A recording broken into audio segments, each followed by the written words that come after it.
اسرائیل کی خفیہ agency Mossad نے اب ایک نیا دعویٰ کیا ہے کہ ایران نے جس جگہ اپنی 60% انرچ یورینیم چھپا رکھی ہے اس سے اس مقام کا پتہ چل گیا، اور یہی وہ موساد ہے جو پہلے کہہ رہی تھی کہ اگر فردو پلانٹ تباہ کر دیا یا سمجھے ایران کا ایٹمی پروگرام ختم، پھر ایران کے ایٹمی قوت بننے کا خطرہ باقی نہیں رہے گا۔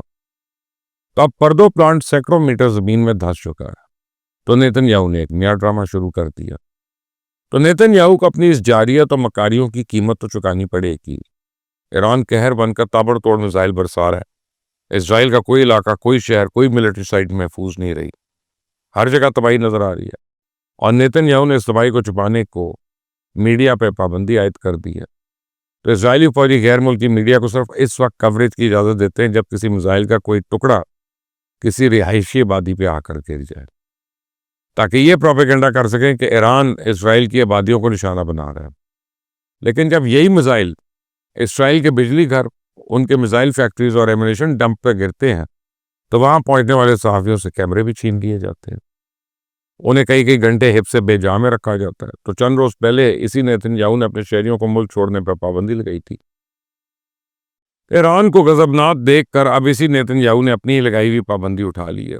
اسرائیلی حکام اپنے شہریوں سے خود کہہ رہے ہیں کہ جدھر سینگ سمائے نکل جاؤ۔ آپ دیکھیں یہ کیا بے سر و سامانی کے عالم میں بھاگ رہے ہیں۔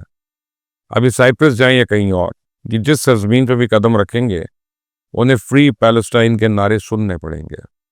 پوری دنیا ان کے منہ پہ کہہ رہی ہے کہ تم غاصب و مکار و دغا باز ہو۔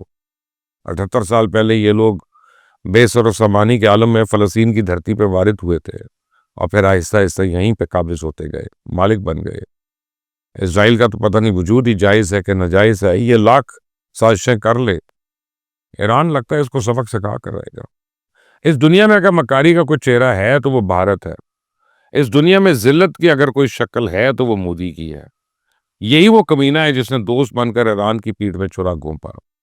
ایران کے اندر حملے کرنے والے جتنے بھی غدار ابھی تک پکڑے گئے ان میں زیادہ تعداد تو افغانیوں کی ہے، اور اس سارے تخریب کار اعتراف کر رہے ہیں کہ ان کو بھارتی خفیہ ایجنسی را کی جانب سے ٹاسک ملتا تھا کہ فلاں جگہ سے ڈرون لو اور فلاں جگہ حوالے کر دو، فلاں جگہ سے بارود بھری گاڑی لو اور وہیں پہ پارک کر دو۔ تب تو یہ بات بھی کھل گئی ہے کہ ایران کے جوہری تنصیبات پہ حملے کے لیے ایئر سپیس بھی بھارت کی استعمال ہوئی ہے۔